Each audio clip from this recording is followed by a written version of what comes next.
नमस्कार दोस्तों, मैं आपके साथ दीपक और आप देख रहे हैं डीके उत्तराखंड समाचार। हल्द्वानी के समीप चिलीकोट चोपड़ा गांव के 70 परिवार डर के साए में जी रहे हैं। सोशल मीडिया पर वायरल हुए इस मामले में आपको बता दें तो पिछले साल अक्टूबर में कई आपदा चोपड़ा में वचनडूंगी की चट्टान टूट गई है। जिला मुख्यालय से महज 20 किलोमीटर दूर स्थित चोपड़ा गाँव के लोगों इस संबंध में जिला प्रशासन से लेकर तमाम विभागों के चक्कर लगाए, लेकिन उन्हें राहत नहीं मिली।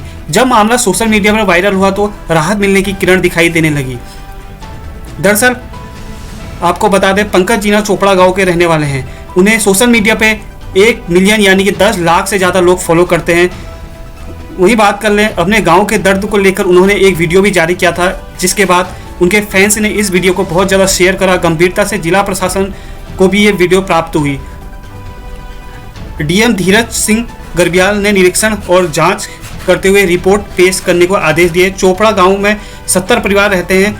चट्टान के खिसकने से ग्रामीणों को मकान खिसकने का भय बना होता है, जिससे साल अक्टूबर में आई आपदा के बाद ग्रामीण से समस्या को दूर करने के लिए गुहार लगा रहे हैं, लेकिन उन्हें राहत नहीं मिली और मानसून ने डर के साए में जीने के लिए उन्हें मजबूर कर दिया। अब डीएम ने आदेश किए हैं कि देखना होगा कि कितनी जल्दी ग्रामीण को राहत मिलती है। आप खुद सुनिए उनकी जुबानी। मुझे नहीं पता कि आप ये वीडियो कहाँ से देख रहे हैं, कहाँ रहते हैं, किस जगह पर इस वक्त हैं, लेकिन मुझे इस वक्त में आपकी मदद की ज़रूरत है। नमस्कार, मेरा नाम पंकज जीना है और मैं कहानियाँ सुनाया करता हूँ एक नेशनल रेडियो पे। अब तक बहुत सी वीडियोस बना चुका हूँ। आपने सोशल मीडिया के तहत मुझे बहुत मोहब्बत भी दी है, बेपनाह इश्क दिया है और हर रोज़ इस मोहब्बत में इजाफा ही देखा है मैंने। लेकिन आदमी के पास जब सारे रास्ते बंद हो जाते हैं ना, तो वो उस रास्ते को चुनता है जो उसका सबसे बड़ा हथियार होता है। आपने आज तक सोशल मीडिया के ज़रिए बहुत से लोगों की वीडियोस को वायरल किया है। आज मैं आपसे दरख्वास्त करता हूँ कि आप इस वीडियो को शेयर कीजिए। मुझे नहीं पता कि आपके साथ कितने जुड़े हुए लोग हैं, लेकिन कहते हैं कि बूंद बूंद से घड़ा भरता है और शायद आपके शेयर करने से ये मुद्दा दुनिया तक पहुँच सके। तो बात आज से ठीक 1 साल पहले की है, जब अक्टूबर का महीना चल रहा था। हमारे उत्तराखंड में बहुत ज़्यादा बारिश हुई थी। उत्तराखंड का एक नैनीताल ज़िला है, वहीं मेरा एक गांव है चोपड़ा। तो हमारा चोपड़ा गांव जो है वो जिस जगह पर बसा है उसके ठीक ऊपर बरसों से कुछ पत्थर थे जो बहुत बड़े थे, जिसने कभी कोई नुकसान नहीं पहुंचाया था।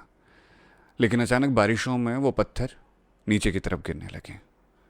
उस वक्त पे बड़ा हो हल्ला हुआ कि इस पर काम करना है, इन पत्थरों को तुड़वाना है ताकि गांव वाले सुरक्षित रह सकें। कुछ वक्त तक वो हो हल्ला हुआ और उसके बाद वो हमेशा के लिए शांत हो गया। अब मौसम साफ हुआ तो किसी को परवाह भी नहीं हुई। हालांकि गांव के लोग अलग अलग अधिकारियों के चक्कर लगाते गए, उनसे दरख्वास्त करते गए कि आप हमारी सुध ले लें, इस चीज़ को सुन लें, लेकिन कोई असर नहीं हुआ। अभी 3 या 4 दिन पहले जब दोबारा से बरसात हुई, बारिशों ने उन पहाड़ियों को दोबारा से खिसका दिया। वो पत्थर वापस से नीचे की तरफ आने लगे और अब हालात ये हैं कि कभी भी वो पत्थर गांव की तरफ आ सकते हैं और पूरा गांव उससे तहस नहस हो जाएगा। वो गांव जहां बचपन देखा है, वो गांव जहां अभी मेरे माँ बाप रहते हैं, वो गांव जहां मेरी पूरी यादें जुड़ी हैं, मेरी ज़िंदगी जुड़ी हुई है और मेरी जड़ें हैं, जहां मेरे इष्ट देवता हैं, वो सब कुछ ख़त्म हो जाएगा एक ही रात में। फाइलों में और दावों में बहुत बार कहा गया है कि हम ये कर देंगे, हम वो कर देंगे, लेकिन अभी तक कोई फ़र्क नहीं पड़ा है। जिन जनप्रतिनिधियों ने हमेशा ये कहा कि अरे चिंता मत कीजिए, ये हमारी जिम्मेदारी है, अब वो कह रहे हैं कि हमें ज्ञापन सौंपिए। जगह जगह जाकर के हमने ज्ञापन सौंप दिए हैं, हर किसी से गुहार लगा रहे हैं। जो दावे, बारिशों ने उन पहाड़ियों को दोबारा से खिसका दिया। वो पत्थर वापस से नीचे की तरफ आने लगे और अब हालात ये हैं कि कभी भी वो पत्थर गांव की तरफ आ सकते हैं और पूरा गांव उससे तहस नहस हो जाएगा। वो गांव जहां बचपन देखा है, वो गांव जहां अभी मेरे माँ बाप रहते हैं, वो गांव जहां मेरी पूरी यादें जुड़ी हैं, मेरी ज़िंदगी जुड़ी हुई है और मेरी जड़ें हैं, जहां मेरे इष्ट देवता हैं, वो सब कुछ ख़त्म हो जाएगा एक ही रात में। फाइलों में और दावों में बहुत बार कहा गया है कि हम ये कर देंगे, हम वो कर देंगे, लेकिन अभी तक कोई फ़र्क नहीं पड़ा है। जिन जनप्रतिनिधियों ने हमेशा ये कहा कि अरे चिंता मत कीजिए, ये हमारी जिम्मेदारी है, अब वो कह रहे हैं कि हमें ज्ञापन सौंपिए। जगह जगह जाकर के हमने ज्ञापन सौंप दिए हैं, हर किसी से गुहार लगा रहे हैं। जो दावे कर दे रहा है, जो वादे कर दे रहा है, हम यकीन मान जा रहे हैं और इंतज़ार करते जा रहे हैं। इंतज़ार करते करते आज 5 दिन से ज़्यादा का वक्त हो गया है, लेकिन कहीं कोई असर नहीं पड़ा है। ऑर्डर आ रहे हैं तो 3 दिन बाद, 4 दिन बाद, 5 दिन बाद के, लेकिन उसके बाद भी कोई असर नहीं पड़ रहा है। अब आप हिसाब लगा लीजिए कि अक्टूबर से कहीं पर कोई परेशानी चल रही है और ये महीना जुलाई का आ चुका है और अभी तक कोई असर नहीं हुआ है। अभी कल एक अधिकारी से मैंने बात की थी जो कि आपदा से रिलेटेड चीज़ों को देखते हैं, तो उनका कहना था हाँ हाँ ये वक्त लगता है इसमें, बस 1 आध हफ्ता मान करके चलिए, हो जाएगा। हम कुछ नहीं मांग रहे हैं आपसे, हम सिर्फ ये मांग रहे हैं, आपसे हाथ जोड़ करके कह रहे हैं कि एक भू सर्वेक्षण करवा दीजिए वहाँ पर भूवैज्ञानिकों के द्वारा और उसका सल्यूशन निकाल दीजिए, उसका एक छोटा सा सुझाव दे दीजिए हमको कि हमें क्या करना चाहिए। उन पत्थरों को तोड़ा जा सकता है, तकनीकें बहुत आगे हैं आजकल और हम अब भी वहीं चल रहे हैं। और ये बहुत सालों से हो रहा है।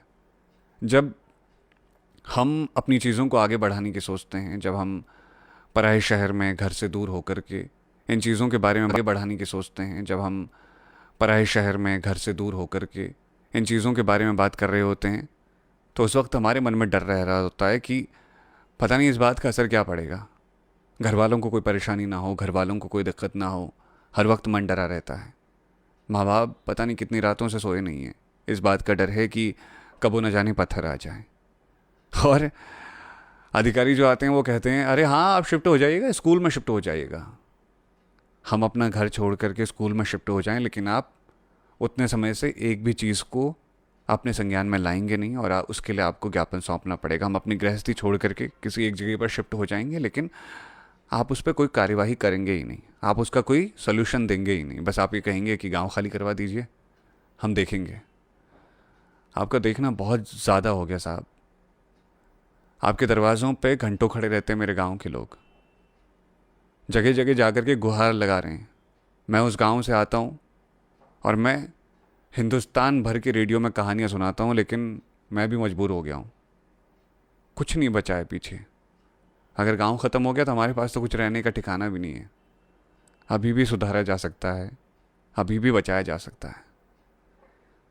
जिसको देख रहे हैं वो बस आश्वासन दिए जा रहा है, वो बस कह जा रहा है कि हाँ ठीक है कुछ टाइम बाद सही हो जाएगा।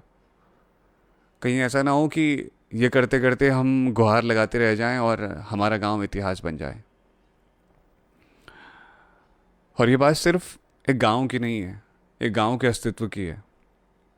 जहाँ से हम लोग आते हैं, अगर हम भी अपने गांव को नहीं बचा पाए तो फिर समझ लीजिए बाकी लोगों का क्या हाल होता होगा।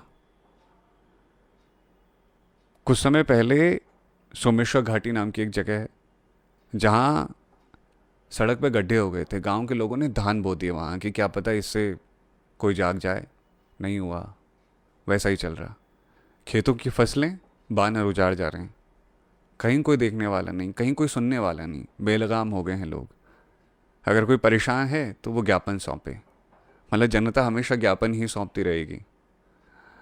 आपसे गुजारिश है कि इस बार सोशल मीडिया की ताकत का इस्तेमाल करते हुए हमारे गांव को बचा लीजिए। यह हाथ जोड़ के प्रार्थना है कि हमारे गांव को बचा लीजिए, जल्दी करवा दीजिए कार्यवाही। पता नहीं आज की रात, कल की रात या उसके बाद की रात में कब न जाने क्या हो जाए। प्रकृति के आगे कौन टिक पाया है आज तक, लेकिन थोड़ी तो सुधार किए जा सकते हैं ना, थोड़ा तो तेज़ी लाई जा सकती है ना। इतना कर दीजिए, ये प्रार्थना है आपसे। बस हमारे ऊपर इतना एहसान कर दीजिए, बहुत बड़ी कृपा होगी आपकी। शुक्रिया।